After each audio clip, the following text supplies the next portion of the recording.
And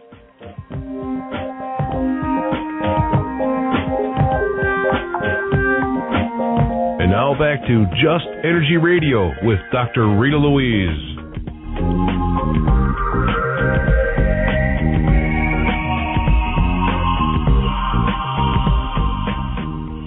Hello and welcome back to Just Energy Radio. I'm your host, Dr. Rita Louise, and thank you all for staying tuned to the second hour of the show. Don't forget, Just Energy Radio is brought to you by SoulHealer.com and the Institute of Applied Energetics. That's AppliedEnergeticsInstitute.com. And in this hour, we're going to be speaking with Philip Coppens about Erich Von Daniken's new book, Odyssey of the Gods. And actually, it doesn't come out until next week, and we're getting like a little preview of Eric's new book, which makes me extra super excited to be on the fast list. So let me tell you a little bit about Philip, and we will get him on the air. Philip Coppens is the author and investigative journalist ranging from the world of politics to ancient history and mystery. He co-hosts the Spiritual Revolution Radio and is a frequent contributor to NEXUS magazine and Atlantis Rising. Since 1995, he has lectured extensively and has appeared in a number of television and DVD documentaries, including one of our favorites, Ancient Aliens, the series. He is the author of The Stone Puzzle of Rosslyn Chapel, The Canopus Revelation, Land of the Gods, The New Pyramid Age, Servants of the Grail, 2012, Science or Fiction, and The Ancient Alien Question, which actually doesn't get released until next month, which I'm hoping we're going to get him to come back on to talk to us about. So please welcome to Just Energy Radio, Philip Coppens. Hey, Philip, thanks for coming on the show. Thanks, Rita, for having me. I am just so excited. I mean, you are just such a busy person, and I know we've emailed back and forth about trying to get you on the show, and here you are. Yay! Absolutely. It has happened. It has. Philip, you have to explain how this all worked out. So you're working with Erich on his just about to be released book, Odyssey of the Gods, which we're totally going to get into. But how did you get involved with Erich in the first place and involved on this project? Well, Erich and I go back a very long way. Actually, it started with one of Erich's best friends, Uli Dopatka, who is Swiss, and who, together with Erich, was very instrumental in setting up an organization called the Ancient Astronaut Society. And basically, it was an organization which was run out of Germany, and it also had an American component run by a Chicago lawyer called Dr. Gene Phillips. And what they tried to do was basically get interest from people into the ancient astronaut question, because they were convinced that despite what was happening in the 1970s, which basically said, there are no such thing as ancient aliens, people are not interested, they felt that there was an audience for it. And to some extent, since 1968, Erich has sold 64 million copies of his over 30 books. So, it kind of shows that there is an interest worldwide in this phenomenon, in this subject area. And so I was doing some research on French megalithic sites in the early 1990s. I contacted Uli Dopatka. I was invited to speak at a Ancient Astronaut Society World Conference in 1995 in Bern, in beautiful surroundings. Met various cosmonauts, astronauts at this convention, which was organized by Erich. Spoke at some of the latter schedules. And so, Erich and I go back to 1995. I have given him certain leads as to books which he might be willing to publish in Germany, which he subsequently did. And basically, with what is happening on the History Channel is, as you said, this TV series, which is now in its third season, Ancient Aliens. Erich and I are one of the primary people in there, together with people like George Tsoukalos. And again, there is general interest in this field. It's on average, over the lifetime of an episode of Ancient Aliens worldwide, about 100 million people will see it. The ratings for each show on the History Channel are, very good, which is why there are each season, a next season extension added to the series. And there is, there is this interest, but there were no books. And so basically I decided that I should write a book, as you say, which is coming out next month. And also that Erich basically decided that one of his books, called Odyssey of the Gods, should be re-released, because this book is in its first incarnation about a decade to 15 years old. And basically is a very good book because it focuses on the Greeks. So we all grow up with the Greek culture. We all, have heard about Zeus and Apollo and Aphrodite and Venus and all of these people. And basically, however much we learn from them, there's this thing which basically says that, what is it? What are they? Are they planets, as some people say? Are they just figments of the imagination? And we have forgotten so many things about the Greeks as well. So what Erich does in Odyssey of the Gods is basically go back to the original story, so to speak, of the Greek, and kind of like points out certain anomalies and saying, like, you might have forgotten this when you were studying in high school or university, but when you take this into account, the Greek gods really transformed themselves into something far different than what you are believing maybe 10, 20, 30 years after you studied them in high school. And so when you take this into account, really Greek mythology takes on a different form, and obviously Erich will then pose the question, well, what is this? And he does this not just with the Greek gods, he also does it with the subject of Troy, Atlantis, and various other things about the Greeks, basically showing that they are of interest. But again, the two books and Odyssey of the Gods is there because we know that people are interested. When I appear on Ancient Aliens, I'm kind of the joke is that I say I'm afraid to go to my mother-in-law, and after the usual frowns of like, well, why are you afraid to go to your mother-in-law? And people probably thinking, I'm going to say negative things about her. It's simply because at the age of 76, she watches Ancient Aliens, takes notes, and the very next time I show up at her home, she will be asking me questions. She wants to have more information. What is the title of this book? Have you been here? Have you been there? So it is a show which really takes from the kids. I hear mothers who say that on a Saturday morning they have breakfast and they watch Ancient Aliens together as a family, to my mother-in-law who is watching it. And it is because there are, like Erich shows in Odyssey of the Gods, there are so many things there. If you dig for them, you will find that there are anomalies, and these anomalies are not something which science is explaining.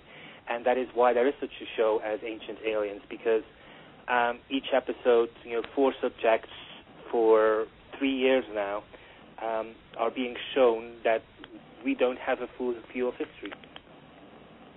A lot of the stuff they show on the series, you either don't think about or you never see. There are sites that they've shown on the series or legends that they bring up, and it's like, get out of town. Wait, look at that. And it's just amazing.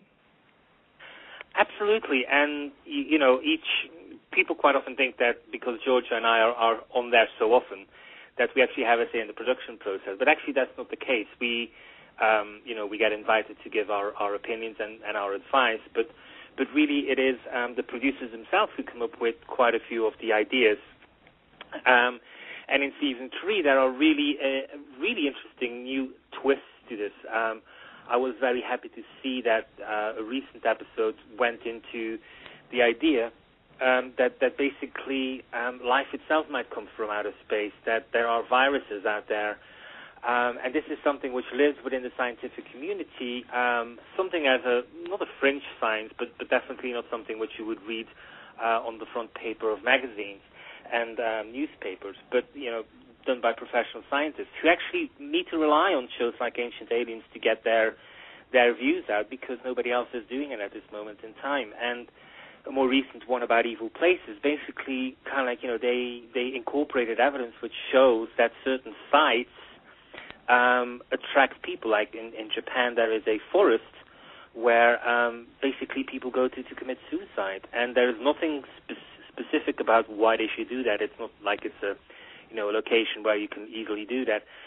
It's just some of these sites. There are places across the Earth which, for hundreds of years, maybe even longer, historical records don't really say so, whereby people are told, don't go to that place, wherever it is. It might be like in the next valley or, 2 miles away from a village. Don't go there. And then they give a reason why you shouldn't be going there. Or the devil lives there, or God lives there. But on a few places where they have gone to such sites, they have found that on those sites, for example, there is a higher than usual radiation, or there is some other kind of anomaly. And it kind of like shows you that our ancestors, clearly knew that a place was not necessarily evil, but definitely out of the ordinary.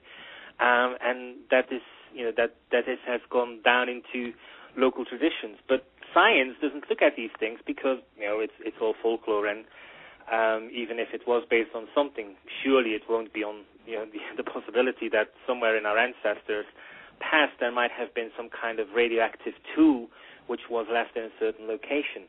So it's really the producers who come up with some of this material and really, to this very day, really come up with innovative ideas. And there is talk of a season 4, so we're hoping that this continues into season 4. That would be very, very cool. I love the show, and if people aren't watching it, you need to. Great information being put out. Let's turn to Odyssey of the Gods, Erich's new book. And I have to tell you, the book opens up talking about, and I hope I say this right, the Argonautica, the story of Jason and the Argonauts. We'll just make it easy. Jason and the Argonauts. And I have to tell you, that is like my favorite film growing up, the movie from the 60s, with Talos, the giant sculpture and the skeletons and the harpies. My favorite movie. And actually my favorite part is where Neptune holds the clashing rocks, and then he goes underwater and his tail comes up and he splashes. It's my favorite part. Anyway, so if you haven't seen that movie, totally rent it. It's kind of dorky, but I liked it. But in this, I was reading through the story, and something that he said totally caught my eye. And he made the comment that the Golden Fleece was not something that many current theorists say was used for mining, or collecting gold from, placer mining, but instead it was a flying machine. Mm-hmm. Yes, and I mean, again, it's one of these things. We've all grown up with, the Golden Fleece. We know that Jason went in search of it. People who are into art or who've traveled in Europe will know that there's such a thing as an Order of the Golden Fleece. And you see this little lamb which hangs, basically from a belt in his middle body, feet paws down, and that's kind of like the image we have, and we kind of like think that's it. Before this image of an Order of the Golden Fleece in medieval Europe, people will kind of think like, oh yeah, it's this kind of, he went in search of this thing. And I would basically ask a very simple question, which is, okay, so here we have a guy who's clearly very important, and he goes in search of a piece of fur, and he basically finds this incredible. And so what Erich does, as he does on so many occasions, is he starts to dig through, okay, how did we get here? What is this? Why are we referring to a piece of fur, and why would Jason go in search of it? And he comes with the conclusion that there has been not necessarily a mistranslation, but definitely that something has been left out.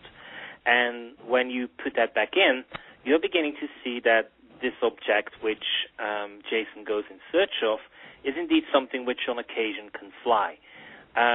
He also shows, for example, that it seems to come not necessarily with a manual, but definitely that it's, how should I put this, that with the proper pilot or the proper instructions, it flies and it can have a controlled flight.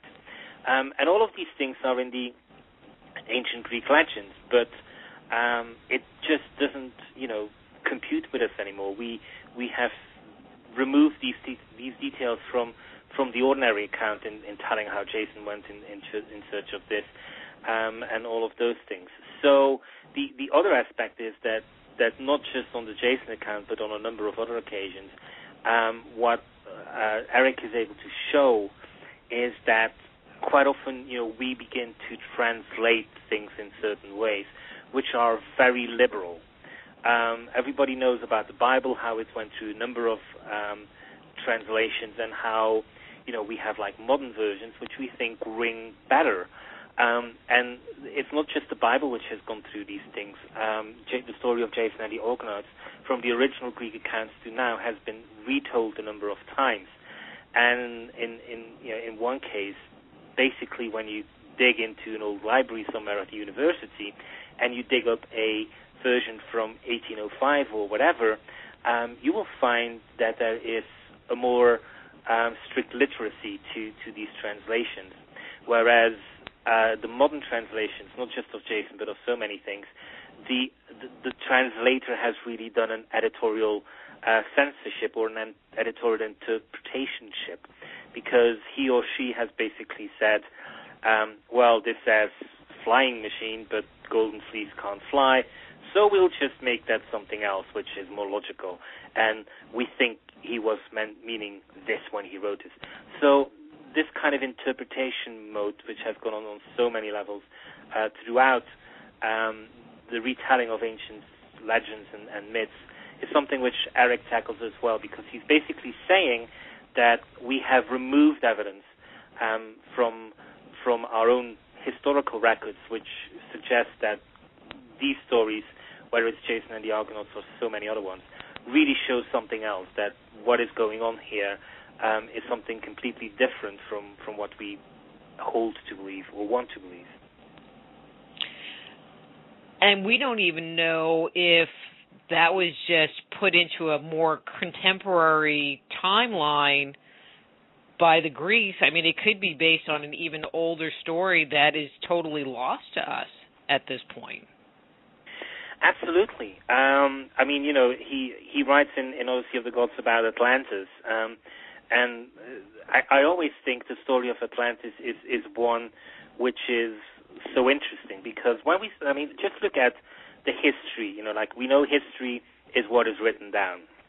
Well, first of all, wherever we turn for history, we find book burnings. When the Spanish people invaded the New World, the first thing they did was burn down everything to do with the Mayans, because they were a pagan cult. Nothing which they said was important, and everything was of the devil.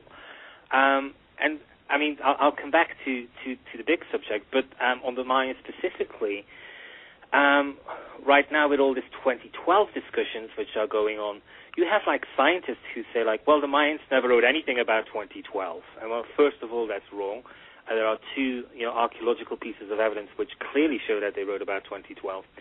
But none of these scientists are saying, oh, by the way, we know that most of the evidence was burned. So it's it's kind of easy to say there's no evidence for it. Well, no, because most of the evidence was burned by the Spanish. And it's the same thing. So we have people in the New World burning most of the history of the Mayans. We have the Alexandrian Library, who obviously was burnt on a number of occasions. And the Alexandrian Library, even though it's quite often put in a Christian attack, that library held most of the history of ancient Egypt. We have book burnings in China, where one emperor at one point got to the throne somewhere in the 2nd century AD, and basically decided that anything which had been written before should be destroyed. We have in Western Europe the Cathar movement, which was this great heretical movement which swept across specifically Southern Europe in the 13th century, and all of their writings were burned. The only thing we have of the Cathars is what they, what their accusers basically wrote of them. But what little we have of history, we then see that actually is being destroyed as well, because it's been given a different interpretation. And so what you have in the story of Atlantis is something very interesting. You have the Greeks, who basically come about in history in roughly the 9th to 8th century BC. And we know that around the Mediterranean, really from 1200 BC to roughly 800 BC, something has happened which really devastated civilization there. Something atrocious happened, and certain people definitely look towards the eruption of a volcano just south of Greece and just north of the beautiful Mediterranean island of Crete as a likely candidate for having caused or at least contributed to this fall of civilization around the Mediterranean. But even though Egypt suffered from this as well, as a nation it kept going, it kept recording its history. And so we know that the Greeks in the 6th and 5th century really want to educate themselves, and they go to Egypt, and basically they send their smartest kids to Egypt, and they come back, and then they begin to relate their information, their stories to the Greek children, and hence the Greek civilization as we now know it really comes about and flourishes.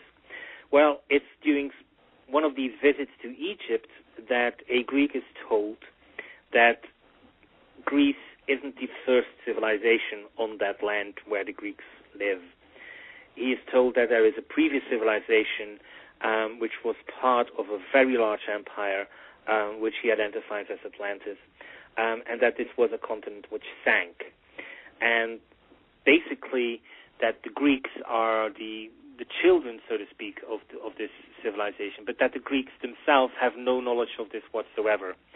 Hence why they are flabbergasted when the Egyptians are relating the story. And in fact, when Solon goes back to Greece and tells the story of Atlantis to a Greek audience, basically what happens is that nobody believes him.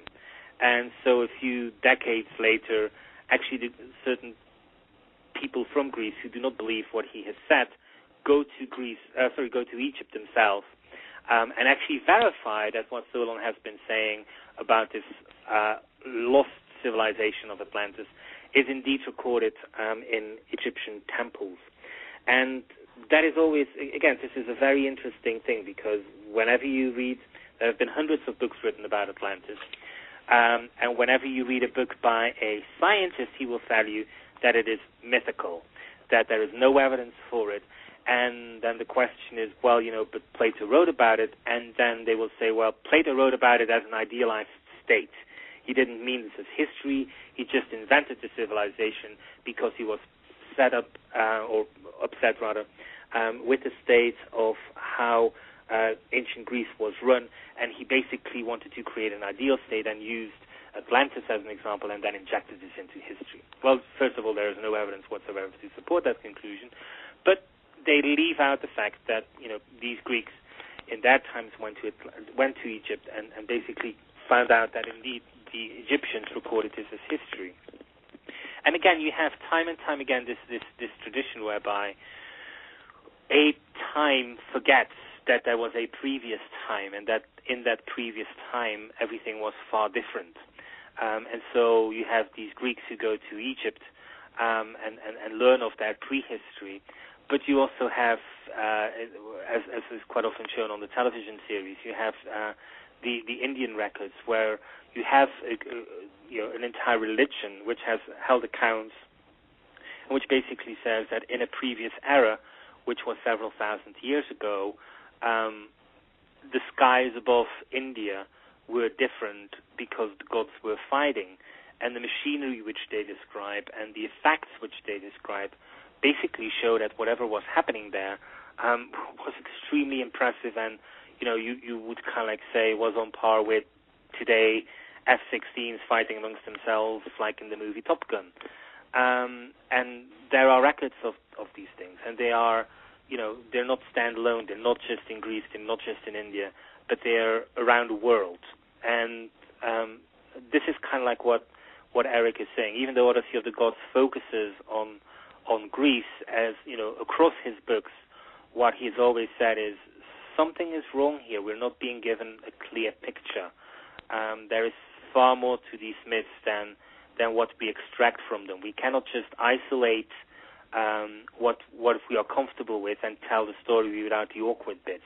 So what Erich does is he's kind of like, he's the antidote, so to speak. He will focus on the odd bits of the myths and kind of like re-inject them into the myth and kind of like say, well, now try to explain this myth as an ordinary event. Once you have once again shown that the Golden Fleece isn't a piece of fur, but is really a device of unknown description, unknown purpose, but clearly able to fly off on itself, and apparently Jason and his crew are intent on using it and seem to actually know what the purpose is. Wow, that was a big circle, but you came back to Jason. This is very cool. But now I'm going to go with my original question that I had. I thought that the fleece, okay, I'm just going to kind of go here a minute. I thought that the fleece was supposed to be something that was for healing. And then there are many, and I'm going to call them New Thought, ancient alien people. I'm not sure how to classify them particularly.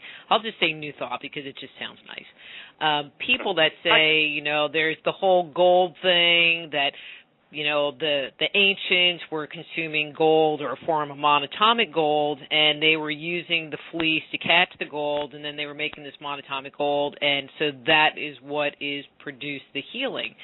Now, that's a really, and I'm not saying anything about Erich's data because it's just as cogent as the gold and the, using monatomic gold for healing, but I just am amazed because I have never heard that connection.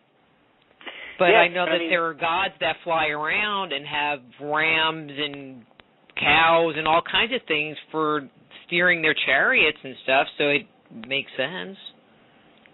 Yes, and this is kind of like, Erich has got a very specific style, and going back to his very first book, Chariots of the Gods, he will always point out that the book, when he wrote it in 1967, and the English translation came about in 1968, he always specified that the book had 256 question marks, and these weren't randomly distributed. They were meant to be challenging. He was saying, your traditional way of looking at things is flawed, and this is the reason why. The reason why I am specifically listing these examples is because I think that we have in our past forgotten about the presence of creatures who we identify as gods or deities, heroes of mythology. And these were not figments of our imagination, but they were real beings, real presences, not necessarily extraterrestrial in a physical kind of presence there, but definitely a non-human intelligence, however that manifested itself. And in this going back to the source, which he does with Jason and so many other stories, what he's saying is basically always, it's like always the same but always different as well, which is this speculation of like, okay, the fleece, what is it? And then people begin to speculate. The best example is probably the Grail. So many books have been written about the Grail that it's almost endless. And each time somebody will redefine the Grail and say, well, the Grail is this and the Grail is that. And there are certain attributes about the Grail. Let's say that there are 5 attributes about the Grail. And those authors will pick 2, 3, maybe 4, and then we'll come up with a theory as to what, according to them, the Grail is. And what Erich basically says is, in those instances, okay, and what about item number 5? Item number 5, you haven't done anything with. And also, the Grail was used for this. And that's what he does on so many occasions. And he basically, whenever he finds evidence for this, obviously not every subject he touches shows that there's an extraterrestrial connection or the possibility of an extraterrestrial connection, because those accounts which he feels do support his findings. The rest are just part of what I would call ordinary history.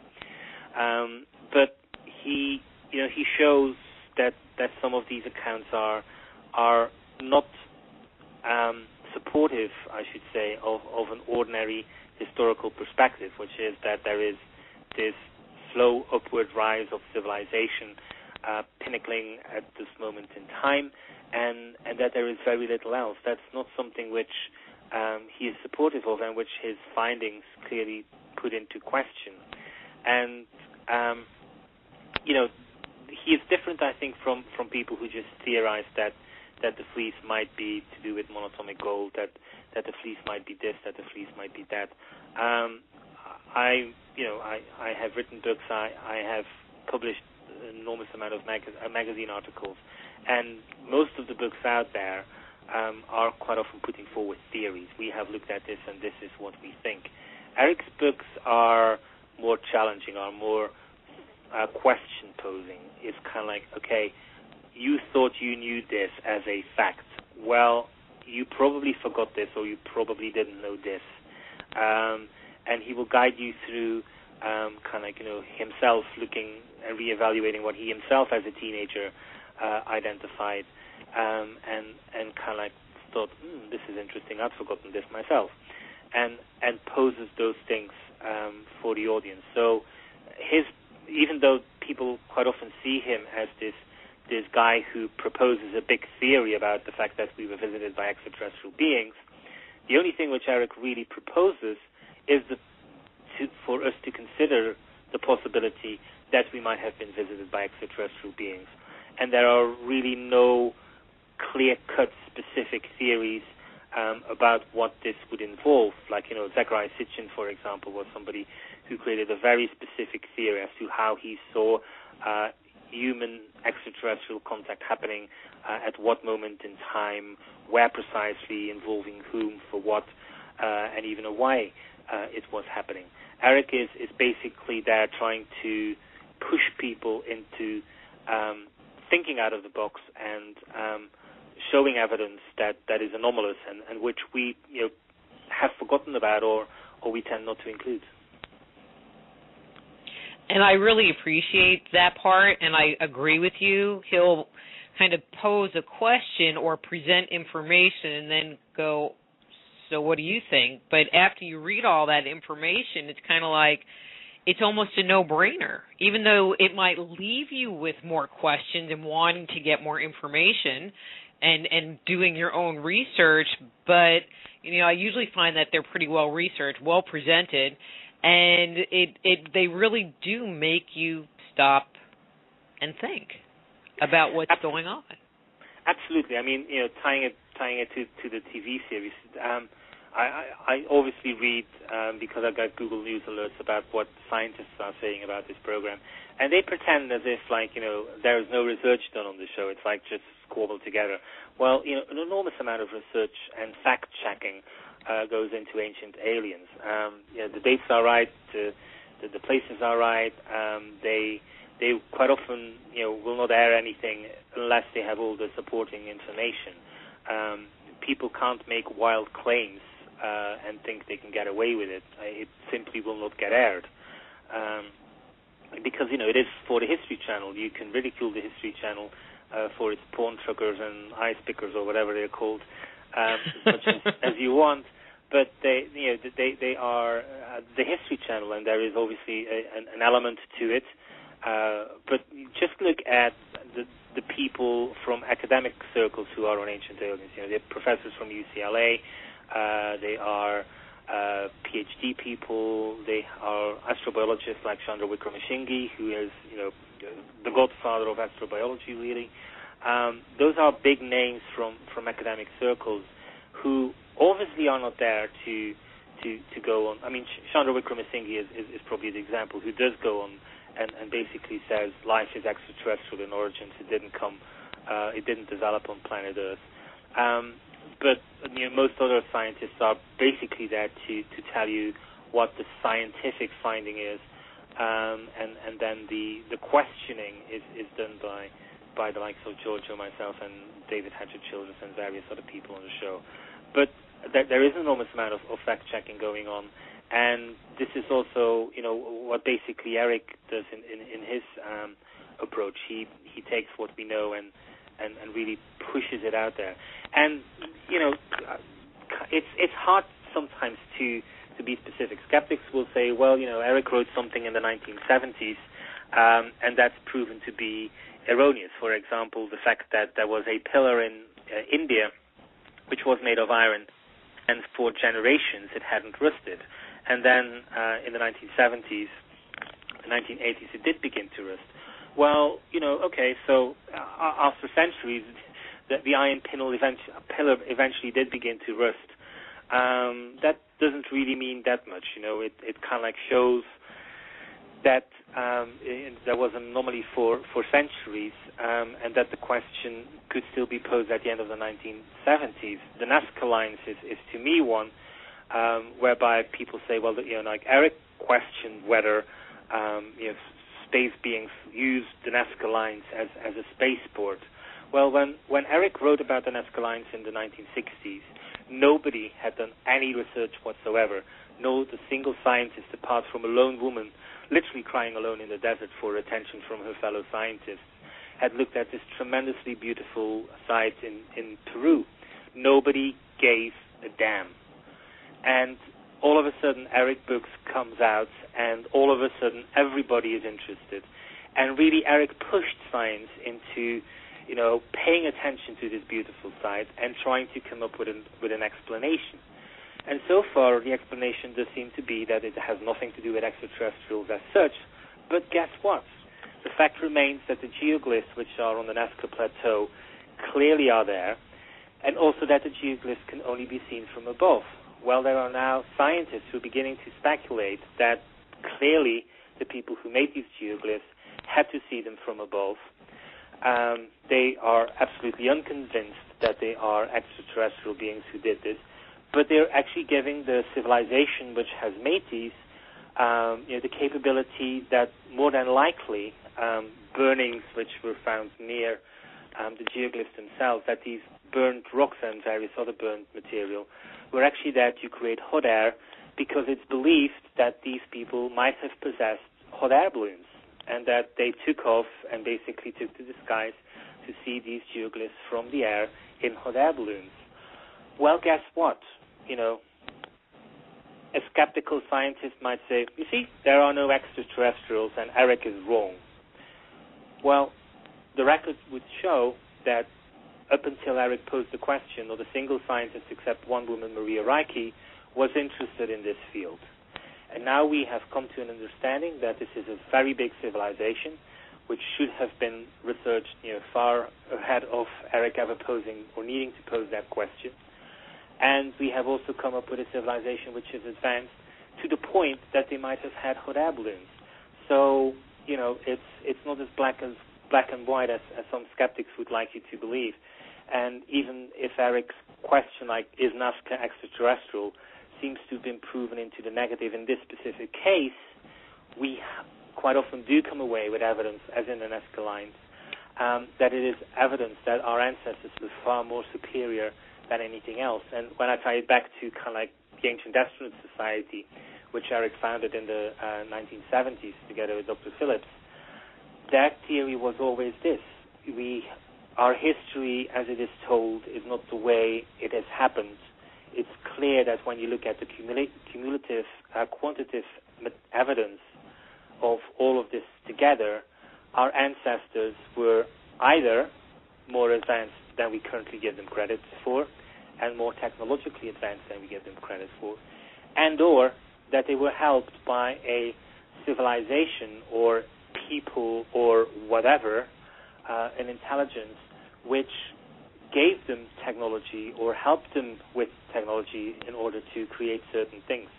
And even though, skeptics will point out that the Nazca Lines has nothing to do with extraterrestrials, the eventual findings of what science is doing absolutely does confirm what Erich was saying as far back as the late 1960s, which is that our history is far more technologically advanced than we are, standard scientists, standard historians are giving our ancestors credit for. Well, the world was flat at one point in time. It was, so... and then we made it round. Well, it was round, and then it became flat, and then it became round again. I don't know how that happened, but it did. Philip, I have to tell you one of my little pet peeves about the show, about the Ancient Alien shows, that you can transmit back for me. They need to give, they'll say, well, ancient sources say, and they'll put out this great point, but not give the reference. Say it comes from the Book of the Chambalam or some, the Mahabharata, or where did it come from? I'm like, where the heck did this come from? This is great. I never heard it before. And it's a little frustrating to me sometimes. I will try to get the producers to take note of it. Okay. But other than that, I love the show. And anyway, this is fun. Let's kind of change direction here now. Let's see. Where do I want to go? Let's talk about this here for a second, because I thought, books like this come out, the show, and it kind of is in the same topic. In Odyssey of the God, Erich provides some images of megalithic construction I'm thinking they're Mediterranean cultures, and the one that I was looking at, and I didn't write down the name of the site, but it showed these tightly fitting blocks of stone that were cut at these weird angles. And I thought that kind of construction really only occurred in South America. And it surprised me to see that it was in this Mediterranean culture. Mm-hmm. Well, clearly I don't necessarily know which photograph specifically you're referring to, but there's a number of them. There's in Greece, and it was kind of a generic question. Yeah, and also, of course, Egypt. Robert Temple. Here it is. The Apollo Temple at Delphi. I did write it down. Okay. Well, Delphi was the big complex. Obviously, it was one of the biggest complexes in the world. The Greek kings basically did nothing without consulting this Delphic oracle, and it's also known that Delphi was based in an earthquake zone. So, I'm currently in LA. LA is obviously prime ground for earthquakes.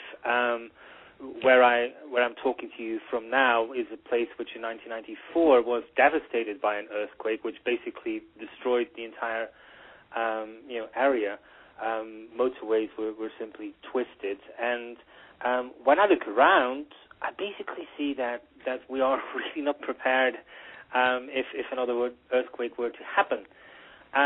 And yet, when you look at our ancestors, whether it's in South America, whether it's in the Mediterranean, whether it's in Delphi, whether it's anywhere, Lebanon is another good example. You find that they build in a way which is earthquake resistance. As you're saying, the most famous example is in South America, where in Cusco you just look at these stones, and Sacsayhuaman just outside of Cusco. You look at these stones and you kind of think, like, what are they thinking? How did they ever think that a stone with 16 different sides, that somebody else would be able to create a stone which fits in perfectly, which might have 14 sides, and then, we put another stone on top. Simply the design is so hard to believe that it's going to work, but they managed to do it, and also they realized that by doing it, it was actually going to be earthquake resistant. So our ancestors were doing stuff, to do with earthquakes, to do with resistancy, in such a way that is really, really interesting, because first of all, they realized and clearly knew that where they were building was going to suffer from earthquakes, and they also made active measures to do something about it. And doing it on a scale which basically we're not doing today, even though we could be doing it. So I always find, and this is something like, when you look at the project management point of view, sometimes, we all kind of like look at these buildings and like the Great Pyramid, and we kind of go like, oh wow, that's so beautiful. How did they ever build it? But there's also a project management side to it. Like, why did they build it? Why did they build it in a certain way? How did they go about doing it in a certain way? Because that kind of like gives you far more interesting information, as well as to the purpose of building it, why they were building it, the mindset of the people who were building it. And basically, our ancestors really planned these monuments in such detail and with such building sophistication that it's, far more advanced than anything that is what's happening today. I once spoke, about 3 years ago now, I spoke at a conference in Dubai, which was all about project managers involved with gigantic building projects. The person who was building the tallest building in the world was speaking there. Anything in Dubai and the United Arab Emirates is on a scale and done with a speed which basically surpasses anything else built in the rest of the world, however big that project may be. And I was speaking there about the project management involving of the Great Pyramid. And basically what all of these people concluded after my talk was basically that the Great Pyramid had been built from a project management point of view with a delivery capability and an eye for detail, which we would only have been able to do in recent years, and only then, not just anywhere, but like places where there is lots of building expertise, like Dubai. And that is just another aspect. But again, you find that this knowledge in ancient times seems to be present everywhere. You have them in Cusco, where they build a few walls like that, and then it seems to have disappeared from there. But we also find it in Greece. And then we find that after the Delphic temples have been built, we know that there are other earthquake zones. We know that they could have expanded into other buildings like castles or palaces and things like that. But no, this knowledge disappears again, and this phenomenon of knowledge appearing out of nowhere and disappearing into nowhere, but clearly leaving evidence, such as Delphi, such as South America, is another very interesting aspect of this idea. Like, where did it come from? Where did it go? How come it can resurface over time? Who are these people? And I have a very dear friend in Scotland who basically says, at the very least, there's a small group of people who have this company called Building, Building Inc., who have been around since 5000 BC, and who basically have this photo album kind of like going around across the world, saying like, look, we built the pyramids. Do you see? Do you want to have an earthquake zone building in Cusco?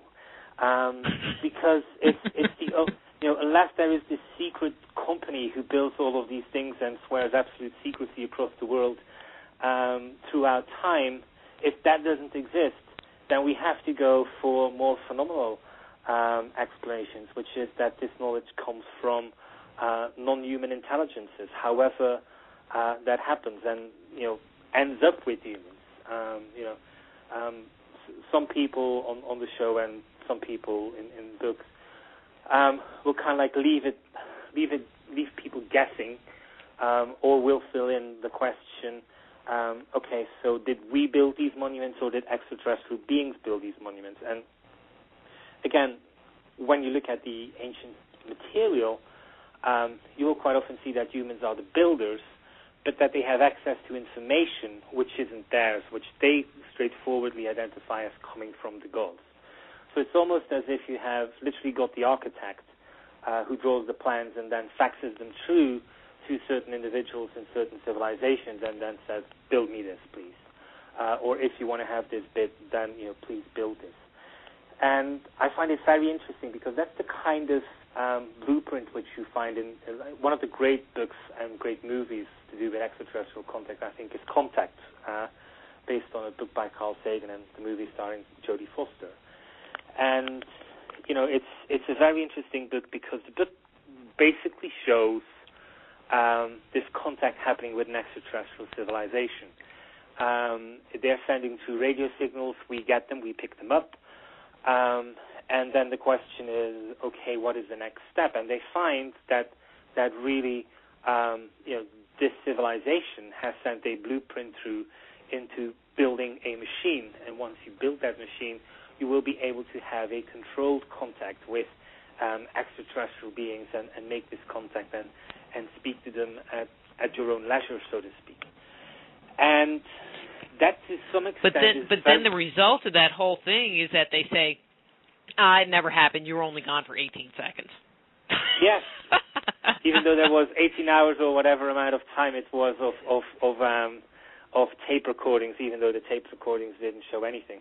But that is to some extent also what we see in the ancient records. We see these people who built these monuments, and then Imhotep, the guy who started building the first pyramid for Zoser, he was deified. He was identified in his time and shortly afterwards when he lived as a half god. He was identified as a person who had made contact with the divine and who was a hero in the sense that what he did was something which nobody else had done up until that moment in time. And when you start looking into some of the things to do with Imhotep, you really begin to find that this was a guy who laid his hand on certain knowledge, certain information, which only in recent years have we been able to find out. The classic example of Baalbek. Baalbek was built using gigantic stones, stones which weigh just under 2,000 tons. Well, at the end of the 20th century, we had machinery which was able to lift such stones but not transport them at the same time. Yet somehow, 4,000 years before, or at whatever moment in time, because there is some controversy as to how the big blocks at Baalbek, when they were actually positioned there. But at some point in time, somebody clearly moved these stones into position. And, when a scientist or a building engineer will tell you, well, in the 1990s, we only have a machine which is capable of lifting it but not transporting it, you can't run away from this fact. It's a fact. Baalbek exists. It's a fact. It was the wooden rollers. I was seeing them on TV. Of course it was. We all know that it's I love this thing of let's build a mini. And we know how the big one was built, which was the famous approach of Mark Lerner, I think, for a Nova program documentary. It's like. And then they chipped up the block, and they couldn't roll it, and it fell on their feet, and it was just hysterical. It's like, the music's going to come up. There it is. Actually, the music's here, so we got to go. Philip, thank you. You're going to come back, so that's good. We'll get to talk some more. Looking forward to it. Okay. And so I'm Dr. Rita Louise, and next week we're going to be speaking with Scott Roberts and Marie Jones. And till next time, I'm Dr. Rita Louise. Be blessed.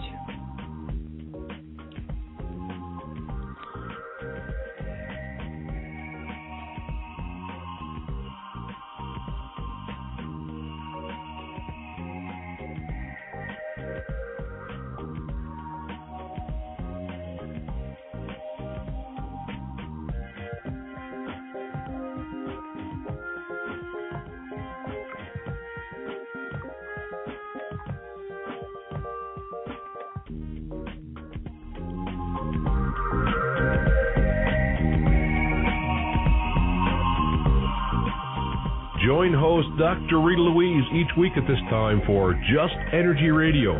Point your browser to www.justenergyradio.com for more show information and to contact Dr. Rita. Until next time, remember, it's all just energy.